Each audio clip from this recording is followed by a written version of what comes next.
Maya nimo matigari ma nyumba icio iria irakitwo barabara-ini na gucungiriria kigiriko kinene kuri aikari ituura riri. Patrick Mwagigitao uria ni muikari wa guku agatugiria atongoria aria maiguite kiriro kiao kia miaka mingi na gutigira riu ni gugukorwo na uthii wa na mbere thutha wa barabara iyo gwakwo. Barabara zinafungwa, maendeleo tunakosa. Ukiangalia kama hii barabara imefika mwisho kwa sababu na inafaa itokeleze mpaka huko. So mimi naweza sema wamefanya jambo la maana sana.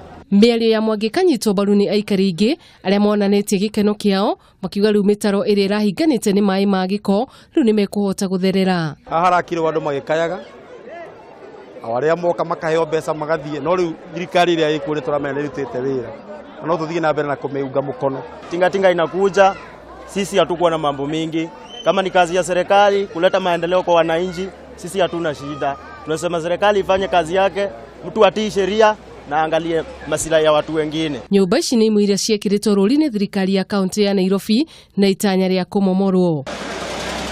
Handũ-inĩ ha Kameme TV, ritwa riakwa ni Wanjiru wa Njuguna.